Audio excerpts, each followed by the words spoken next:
A desert planet with twin suns. Why do I sense we've picked up another pathetic life form? Use my knowledge. Much to learn. You still have.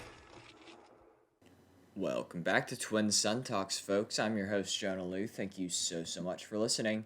And today I have a counterpart to my episode from a couple weeks ago called Original Trilogy Ships You Must Know. This week we're going to be doing Prequel Trilogy Ships That You Must Know. So without further ado, let's dive into ARC Trooper training. Gentlemen, who wants to be an ARC Trooper? I do, sir!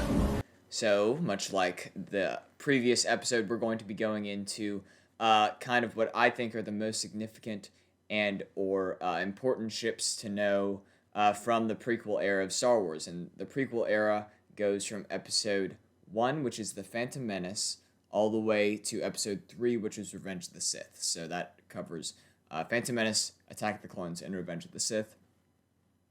And I'm going to be splitting these kind of into different factions, with Republic first, then Separatists, and then kind of independent groups.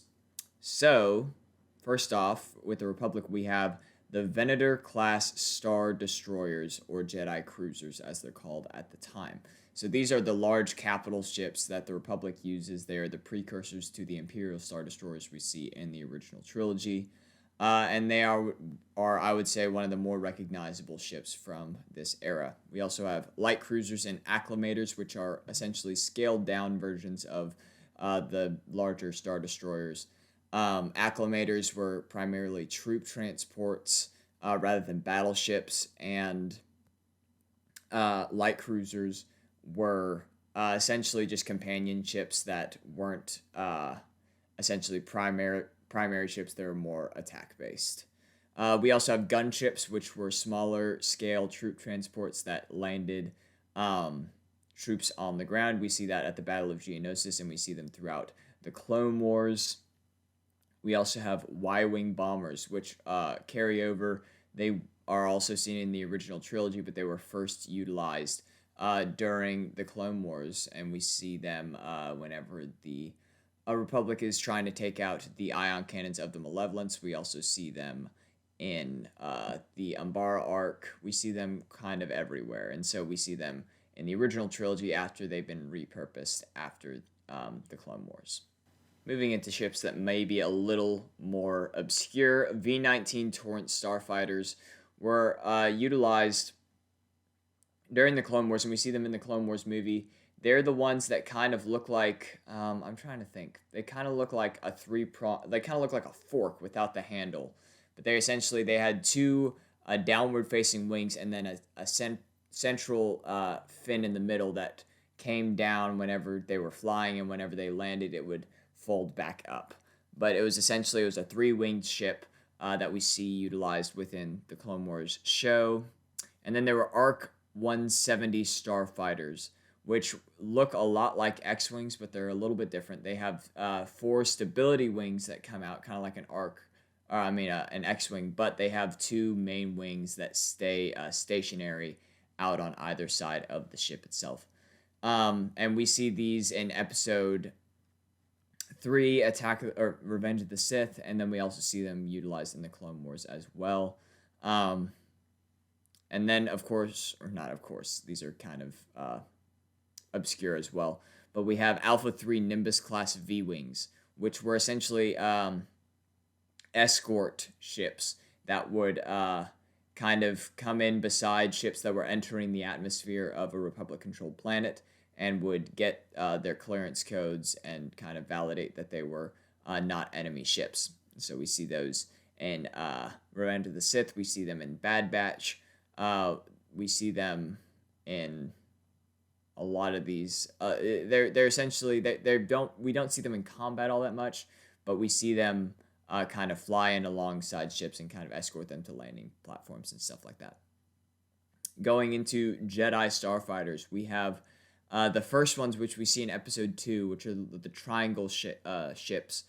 Those are the Delta 7 Ether Sprite class light interceptors, which we see like Obi-Wan flying his, and in Clone Wars we see Anakin, Ahsoka, Kit Fisto, Plo Koon, CC-10. Like, we see so many people using them. I think that those are some of my favorite ships. I love the sounds that they make whenever they fly. Obviously, there would be no sound in space, but we overlook that.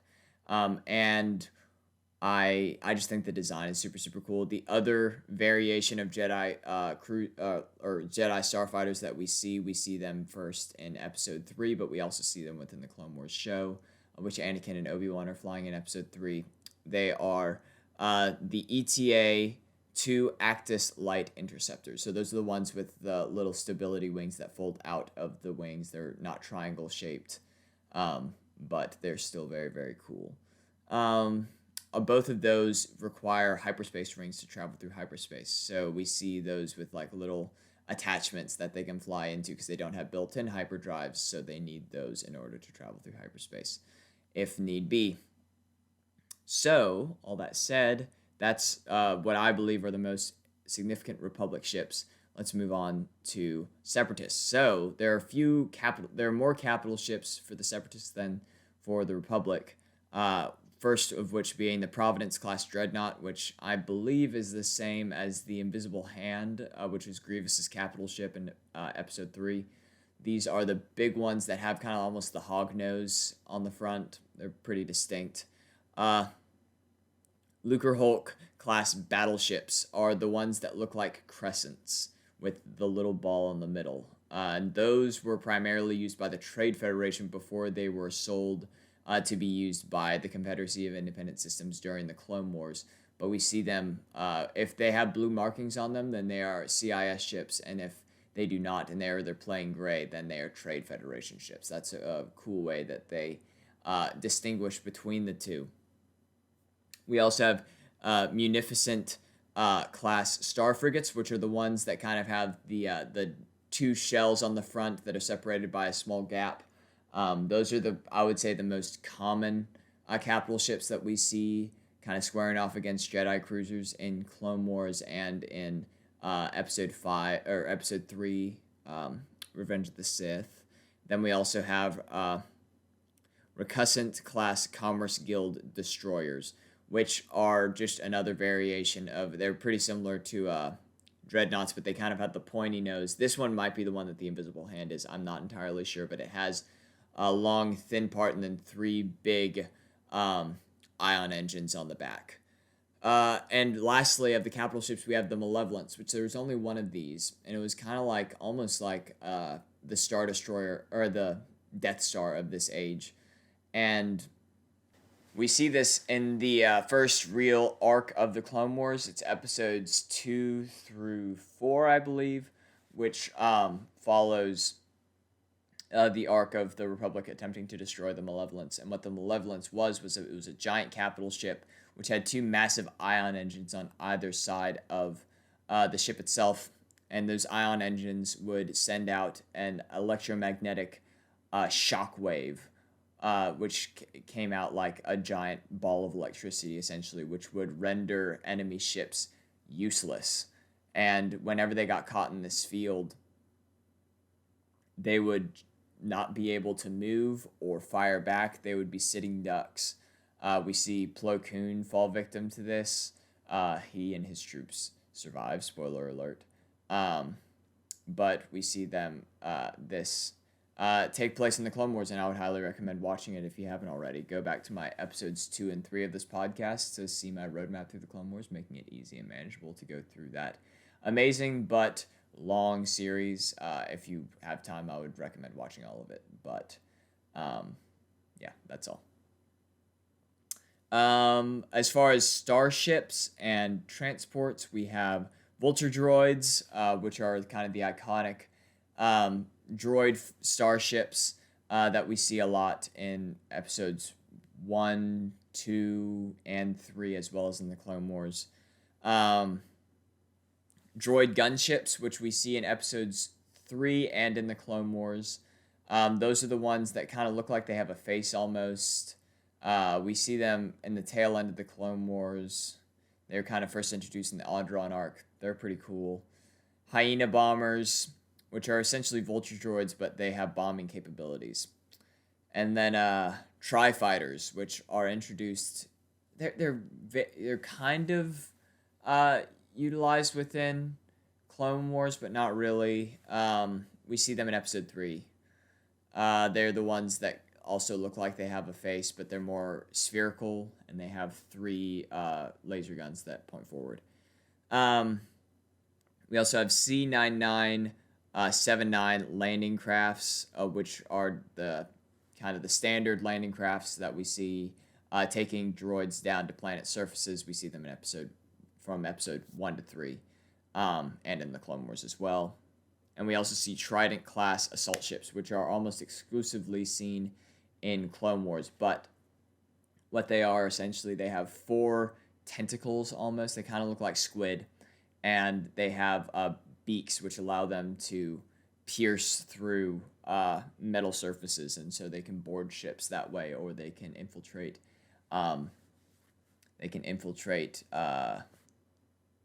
Strongholds, kind of like we see on the Attack on Kamino, or they can be used underwater, as we see in the Mon Cala arc. So those are the only Separatist ships that I wanted to note. A couple independent ships. We have the Comruk class fighters, which are the Mandalorian gauntlet ships that we see, of Mandalorian starfighters, essentially, which are super, super cool. They're some of my favorite ships. We also see ships utilized on Umbara. I didn't do my research to see what they are called specifically, but I remembered those as I was going through this episode. And lastly, we have Slave One, which I talked about in the original Trilogy Ships episode, but we see it utilized by Jango Fett in this one. And essentially what that was, it was Boba Fett and Jango Fett's ship. I don't remember what the specific make and model of it is, but we see seismic charges used in their chase with Obi-Wan, which is absolutely amazing, and it is one of the best sounds in Star Wars. So that's about all I have. It was a quicker episode. I've got some stuff to do, so I'm a little scattered, but I hope that y'all enjoyed that, and it wouldn't be a proper episode if I didn't leave y'all with a little bit more. So I got 2 quick facts about Jawas. So for those of you who don't remember, Jawas are the small hooded creatures that we see on Tatooine at the beginning of A New Hope. We also see them in The Mandalorian, and in Clone Wars a little bit. But they're the ones that kidnap R2-D2 and C-3PO.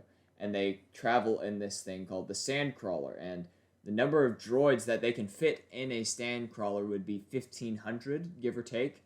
And bonus fact, Jawas have a very strong body odor because they think that washing is a waste of water.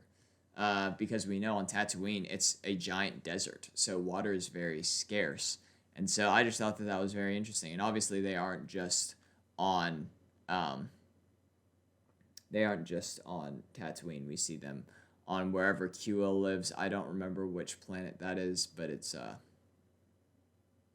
don't know. It's the planet that he finds the Eye of Spoken guy in Mando season 1, and then we also know that they're on Navarro 7. So they're not just on Tatooine, but this just shows that they're very frugal little buggers.